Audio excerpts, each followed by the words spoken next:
Well, hello again. Professor Newfie here. A bowling pin, an old book, and a globe. What do they have in common? Well, the book might have something to do with geography, but the bowling pin? Seriously? Nah.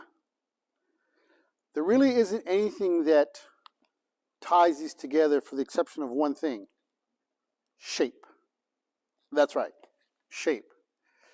What you're looking at right now is a sphere, a square, and a conical shape, although it's long. This is your first still life. This is your first assignment.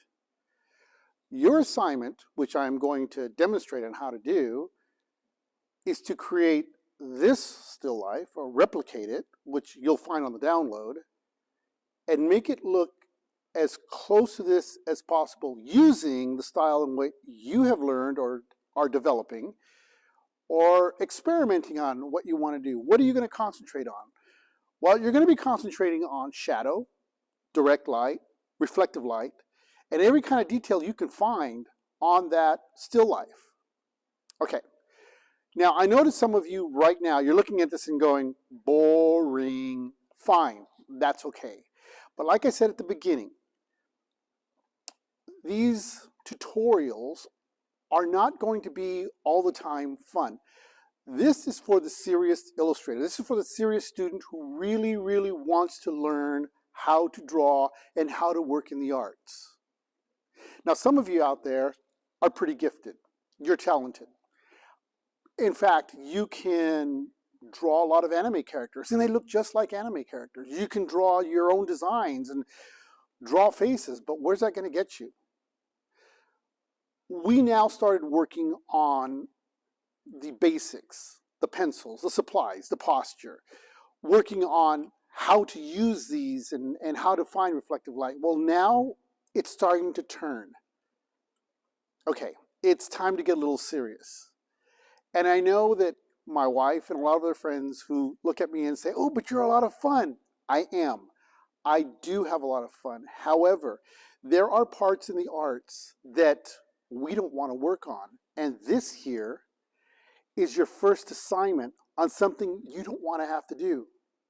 Today I'm coming to you from Liberty High School in Bedford, Virginia, where I'm actually working with the students, and what we're doing is we're working on Newsies. Now, this is my second set to work on. I've worked on Annie 6 times. 6. Now, imagine doing each one of those performances and making Warbucks' mansion slightly different every single time. Trying to make the skyline of New York slightly different, yet the same every time. Because a lot of these clients are going to come in, or I shouldn't say clients, but people who are going to come and see the show have probably seen the show performed someplace else.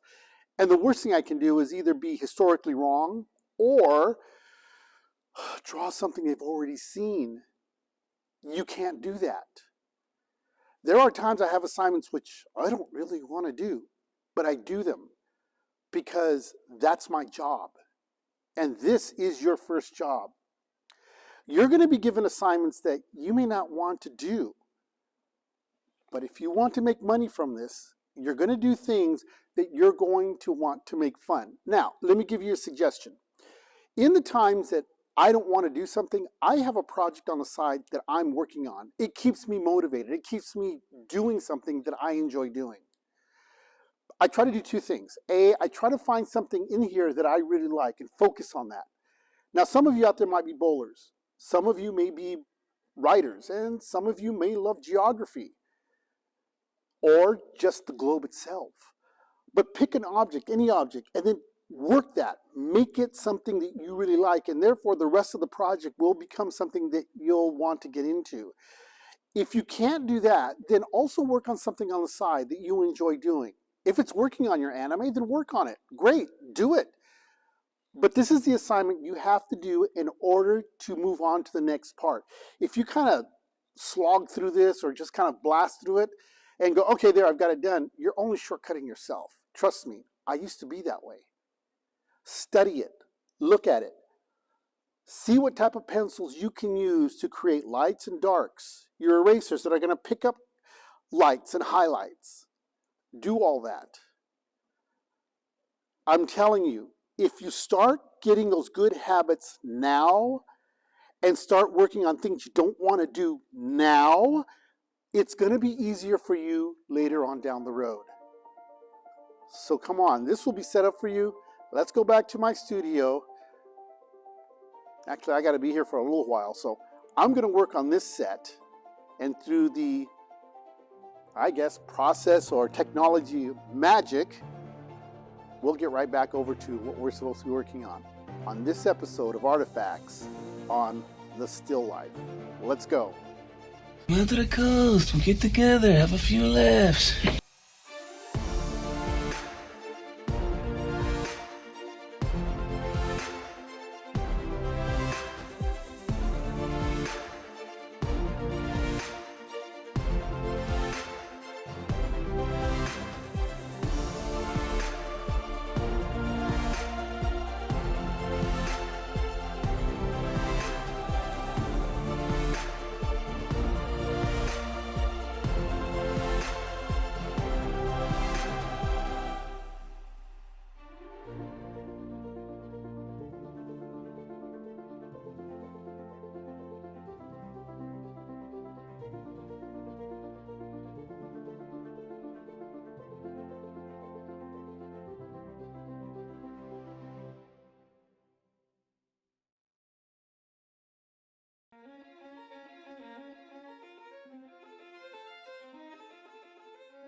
Okay, so I left you off with a little bit of a teaser? No, it's not really a teaser. It was kind of an example of what I do also, or what I did. I used to do sets for schools and, like I said, for other theaters. And of course, the tail end you saw, it wasn't completely finished. That was just the flat base coat that we usually do. The bricks look somewhat realistic, but once I come back and airbrush them, that's going to make them pop. The reason I'm showing you this is to also show you this. This was another set that I had done for a dance company, and their program was called The Twisted Circus. Now, the reason I'm showing you this is because this is all leading up to what we're doing in our exercise.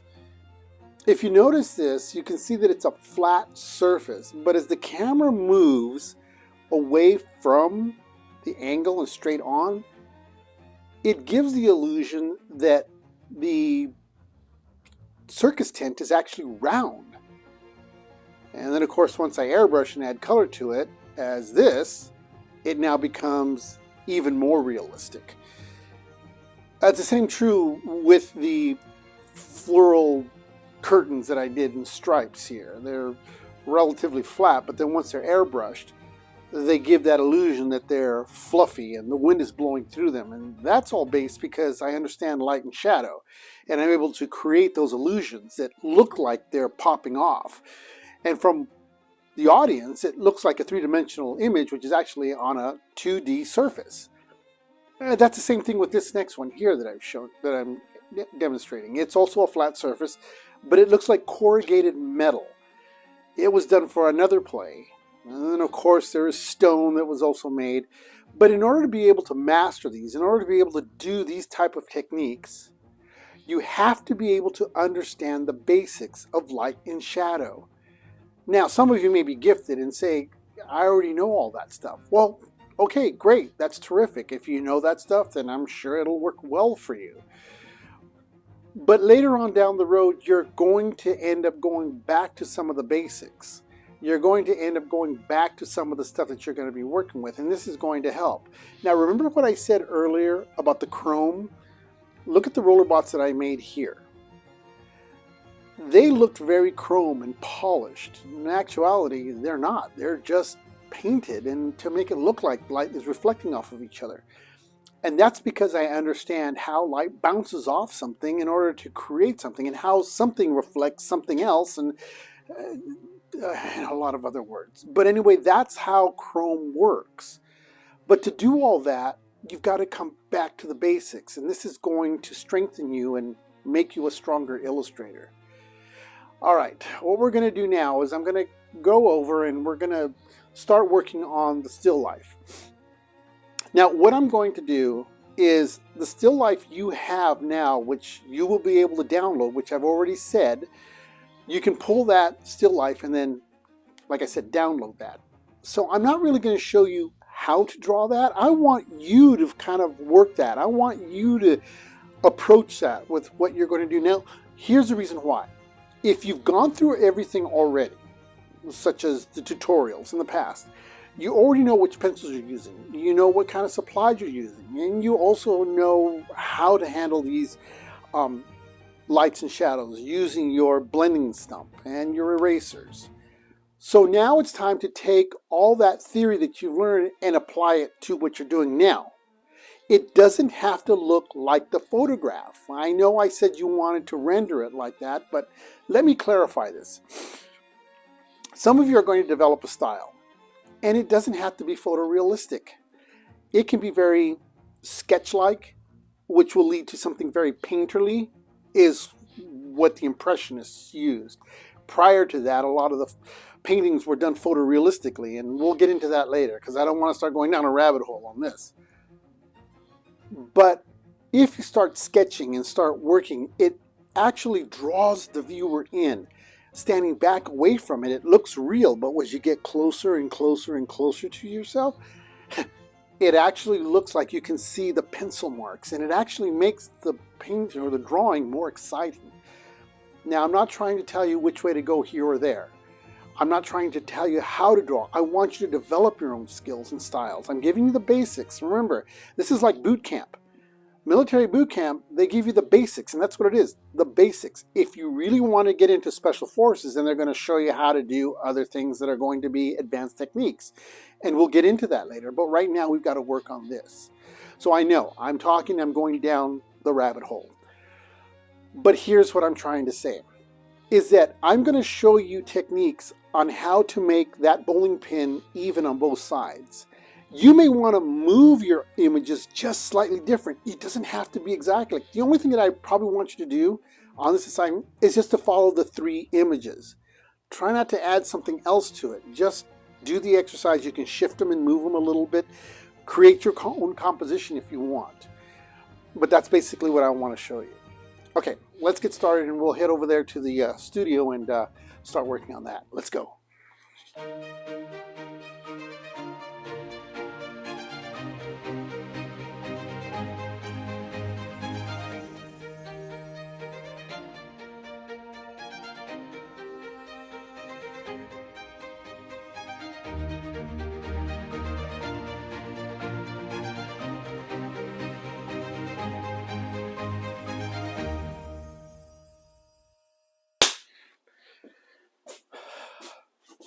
All right. As I said earlier, what I'm going to demonstrate to you is I'm going to show you techniques on how to work on your still life and how to be able to manipulate your images and work with them. Now, remember what I said. What you want to do is you want to stay with the 3 principal pieces: the bowling pin, the book, and the globe. Try not to add anything else to it. And if you must, go ahead. If it makes it a little more fun for you, go right ahead. But try to stick with that. Just stay with those.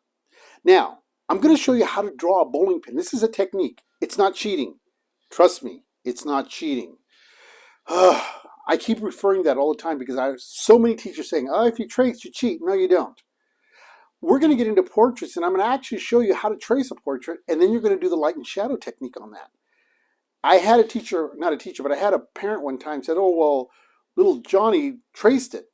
So I said, okay, you do the same thing that Johnny did. And he tried to trace it because his son made it look exactly like Daniel Radcliffe. He tried to do it. It was a mess. He understood that tracing isn't as easy as it seems, because just because you trace something doesn't mean it's going to come out that way. Now remember, when you're working on the tracing, it's to help you build confidence in what you're doing. It's not something like, okay, well, I'm cheating and I'm not going to be able to do this right, or I'm finding a shortcut. If that's the case, then I'm going to challenge every single teacher out there who says that. Now, you know I'm getting my hackles up a little bit, because every single master, well, not every single, but the great masters, Leonardo, Michelangelo, Caravaggio, the list goes on and on and on and on. They traced. They did a lot of tracing. Even the contemporaries, cartoonists like Charles Schulz, Chuck Jones was another one. And of course, the incomparable Stan Lee. Of course they did. All artists do some tracing or another. If it wasn't that, then they wouldn't be selling tracing paper, for heaven's sakes. It's even on your iPad. It shows you how to trace. It's a way and technique to be able to utilize and what to do, and to better to get your skills in a more sophisticated way. So don't hesitate using the tracing paper. The tracing paper looks like this, and it comes in different sizes. The largest size that I've seen is 11 by 14. It probably does come even bigger, and the smallest size is probably a 5 by 7. So what I'm going to do is I'm going to take out a sheet of tracing paper here, and I'm going to show you how to use this technique. It works all the time whenever you have a symmetric shape that you want to be able to make, and you want it, well, symmetrical is even on both sides. You want it to look exactly like that. You can utilize it. I do it all the time. It's a technique to use to help me be able to make sure that what I'm doing and what I'm making comes out correctly and the way I want it to come out. All right, so let's get started. I'm going to use the 3X, okay, which is like the 12B pencil, so that you can see what we're doing here. Oh, another thing, I'm not really a lighting person, and realized that when I saw some of the videos that I have, some of the stuff was washed out, and I really apologize for that. Now, I know you probably had to bring that up, but I realized that my lights up here were too hot, so I brought them down, and this should turn out to be a lot better, so you can see what I'm doing here. All right, so we'll take the bowling pin, for instance. And the bowling pin, what I'm going to do is I'm going to take only half of that bowling pin.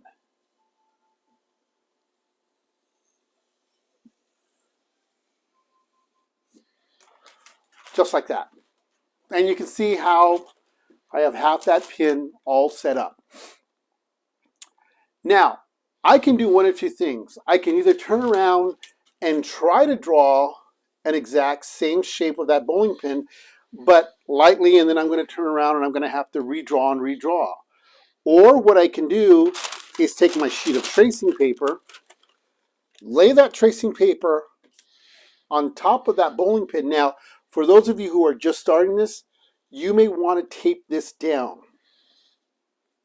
And then I'm going to follow that right over. Now, I would highly recommend you use the softest graphite possible.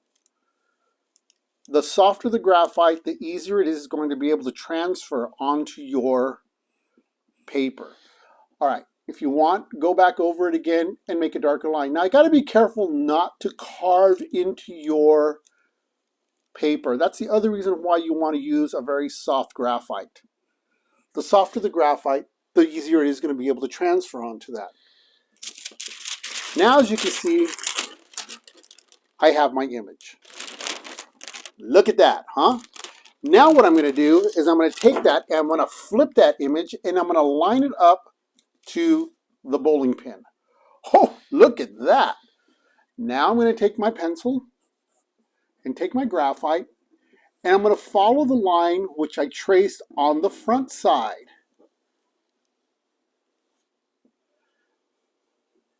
Now, when I remove this, you might not be able to see the line, but I can see it. It's very, very soft.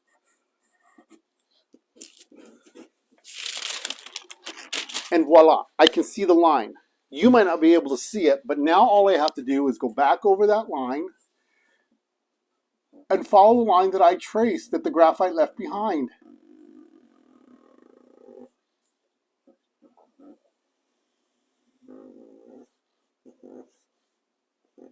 And stay right on top of that line. You can hear my hand rubbing up against the paper there. And there you go. You have a perfectly symmetrical bowling pin.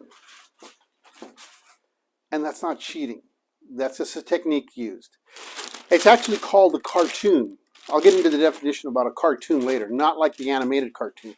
But in actuality, this is where the word cartoon has derived. Rabbit hole. What's up, Doc? So now from this point, all I'm going to do is I'm going to add my shadow. Now for time purposes, just going to give you an idea of what it looks like. Here, I'm going to take my blending stump and I'm going to move this down and move that graphite and blend it out. Now again, this is just a demonstration and I'm going through it for time factors just to show you how. Now the more time you spend on this, the more detail you're going to be able to add to that. Now I would recommend, if you saw the reaction video that I did on the artist named Devon Rodriguez, and he did a portrait, and the portrait, he didn't shade the face. Well, here we're doing the same thing. Now here's what I'd recommend, is I would take this and shade the entire bowling pin, because you want to have the body of the bowling pin slightly darker than what's in the background. Because if you have this the same as this here, you have nothing to lighten this up with. So you want it to look like it's got some tonal value to it. That will allow you to be able to put in the highlights and make that pop even more. Remember, white is not white. White is not a color, nor is black. Black is a shade, and white is a tone. We're going to get into that when we get into color theory, and I'll explain that to you. But if you use absolute white, think about this. You can't go any whiter than white, nor can you go any blacker than black. So you never want to go completely black, and nor you do want to go completely white either. If you go completely white, you can't go any, that you've hit the ceiling. You can't make it any lighter. If you go completely black, you can't get any darker. See where I'm going with that? So when you start thinking about white, think about having it slightly darker. Because even now this reads as a white bowling pin. Now I can come in and I can bring in my stripe. Oop, I got a little lighter pencil there. I got an H. Let's go back to here. And I'm using the darker shade so that you can see the work that I'm doing on here. Again, build. Start off with an H. Start off with your H2. Start off with that, or start off with your 2B and start working around that, for the exception of when you're having to trace and flip your image, okay? There's going to be techniques you're going to have to start building up on this. So that's why I'm saying it's not going to be as simple as just draw this and boom, rush through it. Take your time. Give yourself a couple of weeks to work on it. Remember, you don't have to meet every single tutorial. I'm going to be here the whole time. All right. Going to add the stripe here.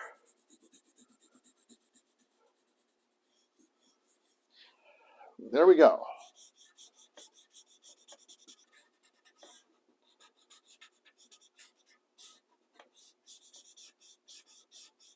Boom.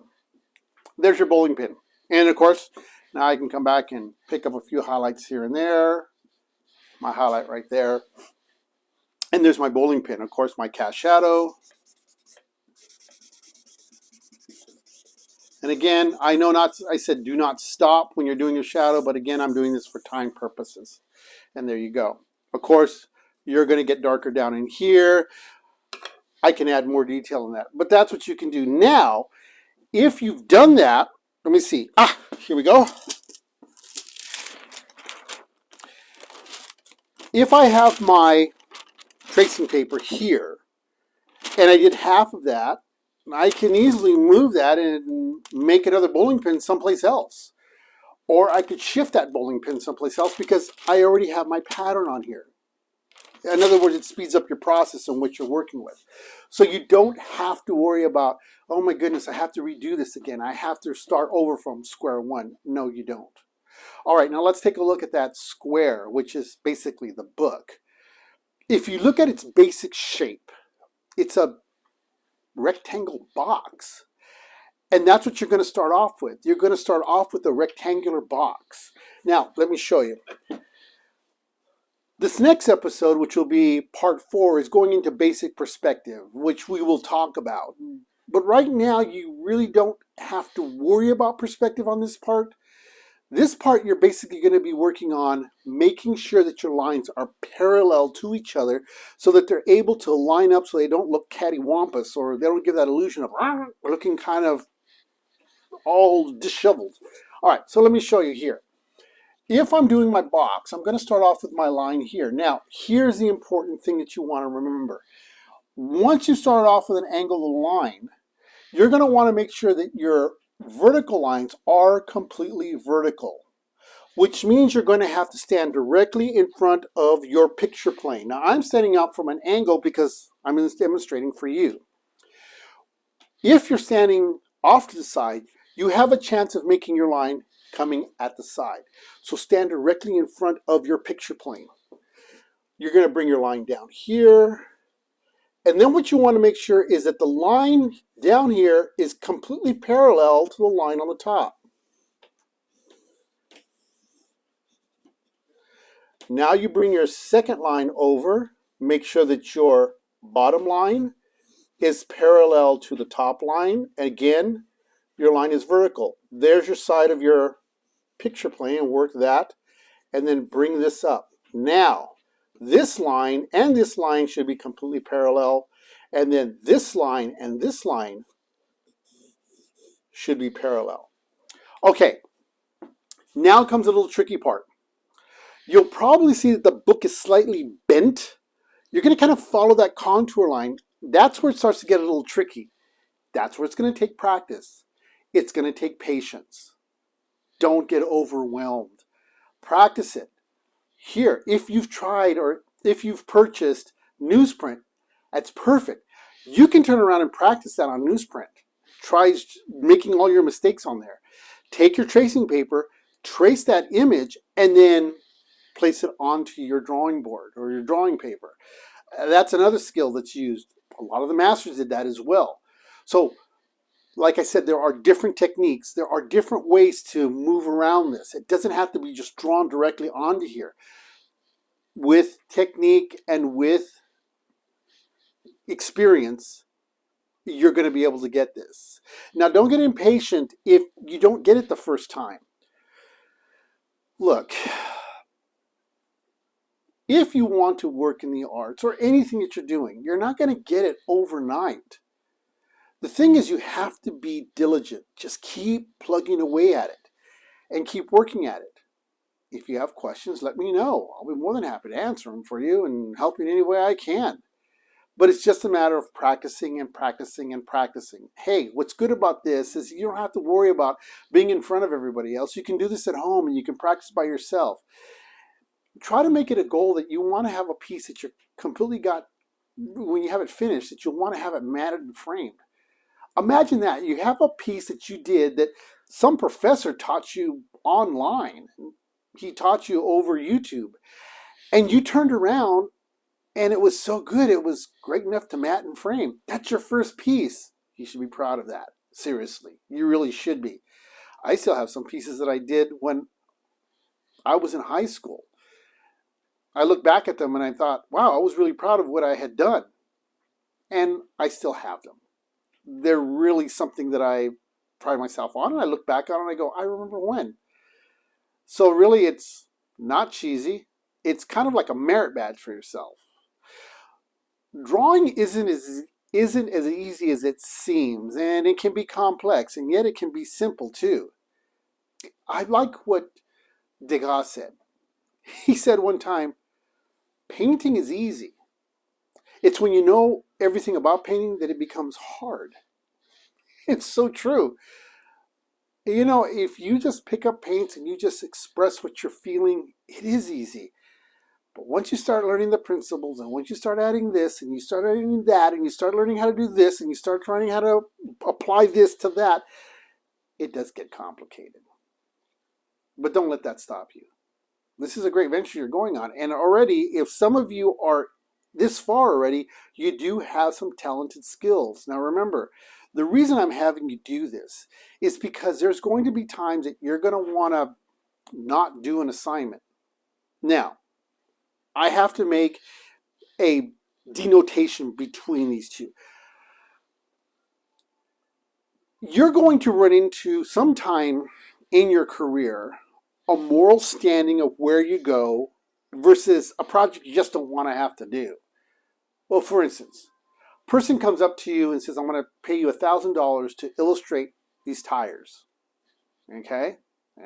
Tires. Or better yet, how's about this one? I'm going to pay you X amount of dollars to do an illustration of the Sahara Desert. What? Yeah, pretty boring, huh? But let's say that substantial amount of money is $5,000. Oh, you bet you're going to do it. And you're going to make it look really good. You've got to figure out a way how to make that work. Okay, that's something that you really don't want to have to do, but you know, your work has gotten out there and people want it. Now there's the moral side. And the moral side is simply this. Somebody comes up to you and says, I'm going to pay you $10,000 to draw me a nude figure that's going to go on a car. Okay. Nude figure. Now you have to ask yourself, what is the purpose of doing that on the car? What's the moral integrity? For me, I would be asking why, how come, what's the purpose?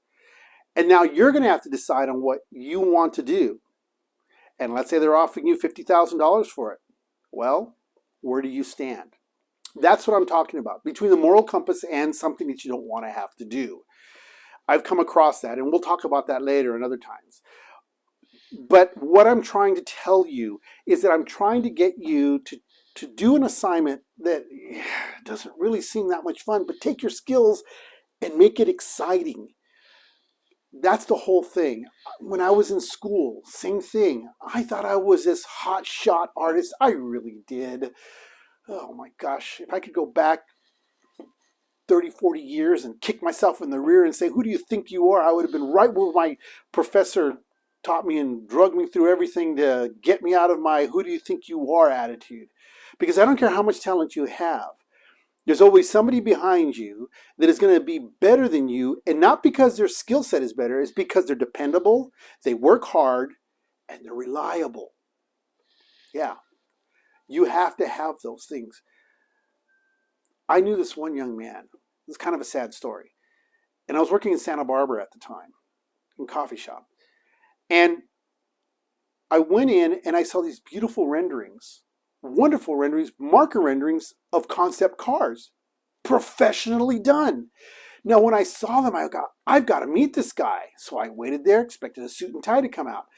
Well, I waited there for about 15 minutes. All these people came out, and then finally this one guy came out, young, homeless, and he sat down right where those pictures were. I couldn't believe it. I walked up to him, I said, these are magnificent, and introduced myself. He just kind of rolled his eyes and said, why aren't you working somewhere where you're doing this? Because I gave up. What's sad is he gave up. That's the whole thing. There are thousands of artists out there that are magnificent, but they've given up. They've given in to the battle that life has fought given them. They've just flattened out, just given up. Don't do that. That's what I'm hoping to teach you here, is to keep fighting. This is a long journey. Some of you might find success along the way and find what you were looking for. Others may take you a lifetime, but you're going to enjoy the journey. Heck, if you told me this is where I was going to be, I would have never believed you. All right, so now let's get to the next part, and that's the last part, is going to be the sphere. The sphere is basically a circle, right? It's what we went with. And I'm just going to basically, again, you can use something round, a lid, something to start you off round. Again, this is not cheating. Excuse me. This is my experience of being able to draw a circle. Now look at that, it's flat right over here on this side, so I'm going to round that out. Now I'm going to have my axis. Now the axis is the part that goes directly to the center of the sphere. Comes here and comes right out to the side, and that is where the brace is going to go. Right like that.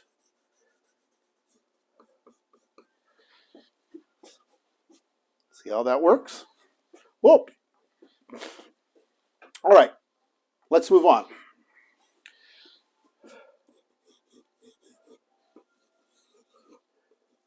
As you come down, you're going to put your base and your set. Again, you can turn around and you can put your base down on a separate sheet of paper, trace that, and then place it onto your drawing board or drawing paper. These are skills that you can use in order to manipulate your images and which way they're going to go and how they're going to be set. I would even encourage you to turn around and take liberty to it, or artist license as they call it. Just try to stay with the 3 images that I've given you and try to build on them. And remember, I gave you our email address, artifax1979. And if you want me to critique that, that would be great. And I could even put this stuff up for you if you want others to see your work. Be proud of your stuff. Seriously. Now, I don't know how many of you out there will follow through with it, but it's available to you if you want. Hey, listen, before we close out, just to let you know, we are trying, my goal is to try to get 1,000 subscribers. My wife came up with this great idea. And what we're going to do is when we hit 1,000, we're going to have a contest. Now, I'm not going to tell you exactly what it is. Now, trust me, I've been in the art business for, like I said, 55 or so years. So I know how to make stuff and do stuff, and I've worked in all fields. I've worked from t-shirts to bumper stickers to sets to everything you can think of, mugs, caps, the whole thing. I just finished doing a children's book for my father-in-law. And I'm working on crossing the bridge with my roller bots. As a matter of fact, the one characters that you see that I demonstrated earlier, that's in the book. But we're going to start giving out some prizes on there. So tell your friends about this and see how many people we can get in here. We're also going to have prizes about critiques, like the first 5 that make it in will get something or other or mentioned or whatever. But there's going to be all kinds of stuff that's going to encourage you to want to be able to meet a deadline and get out there and work on this. All right. Well, listen, I want you to work hard on this. This is going to be something that is not going to be easy. This is a slightly tougher assignment. Take your time. Hey, if it takes you a few weeks, if it takes you a month, you may just want to work on that, and that's fine before you watch the other episodes. And it'll give me a chance to put in some more episodes so you can get caught up on them, huh? Okay. What I'm saying is don't rush this. Work it. Be diligent. Okay, one last story. It was a big deal. Oh, well, for now anyway. I went to school with this one young lady. Her name was Rhonda Greenleaf. I'll never forget her. And Mr. Arrogant here came in, and she wasn't really all that good. At least so I didn't think. I saw some of her work, and she was in the class with me, and she was in the one-on-one class with me, and when I was drawing stuff, it was coming out dynamic, or so Mr. Arrogant thought. But the one thing that she had was consistency, and she kept working, she kept working, she kept working at it. Well, for me, I got this, no problem. I had my stuff in, this and that. But she was diligent, and she worked, and she worked. Her skills surpassed mine. As a matter of fact, she became very successful and at a young age, and she kept pushing and pushing and pushing. She did this wonderful mural at my junior college that I graduated from, Ventura Junior College, and her mural's still there today. It was a wonderful airbrush mural that represented every single sport, and it's in the large gym. Left my jaw on the ground and humbled me quite a bit. That's because she was diligent. She stayed focused. She aimed for the target. Not like Mr. Arrogant here who, hey, look at me, I know what I'm doing. No. Don't let your skill set get a hold of you. Get in there and work hard. All right. Well, listen, this is Professor Jacinto, and this is going to be the end of part 3. Part 4, we're going to get into something even more challenging, and that's going to be perspective. It's going to be basic, and then we'll get into advanced perspective, about 10, 15, 20-point perspective. But we're going to just start off with 2-point perspective and get an idea of what we're working with, and then we'll work our way down the road, and we'll show how that works in composition and how it can work in your still life. So next week, we will be launching again, and then on Tuesdays at 3:30, my reaction videos will be coming out, and I have one coming up, and this one's going to be about photorealism. You won't want to miss that one. Oh, this guy's really good. He's good. He's really good. You're going to really like his work. You'll probably even wonder, like, well, with AI going on, why do I need to work photorealism? Well, we'll talk about that later on down the road too. But as always, may the Lord be with you, and please take care out there. Be safe. I want to hear more about your stories, and I want to hear that how you're succeeding in your art skills and how things are starting to come along. So take care of yourself, and we'll see you next week.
Pantarabamba!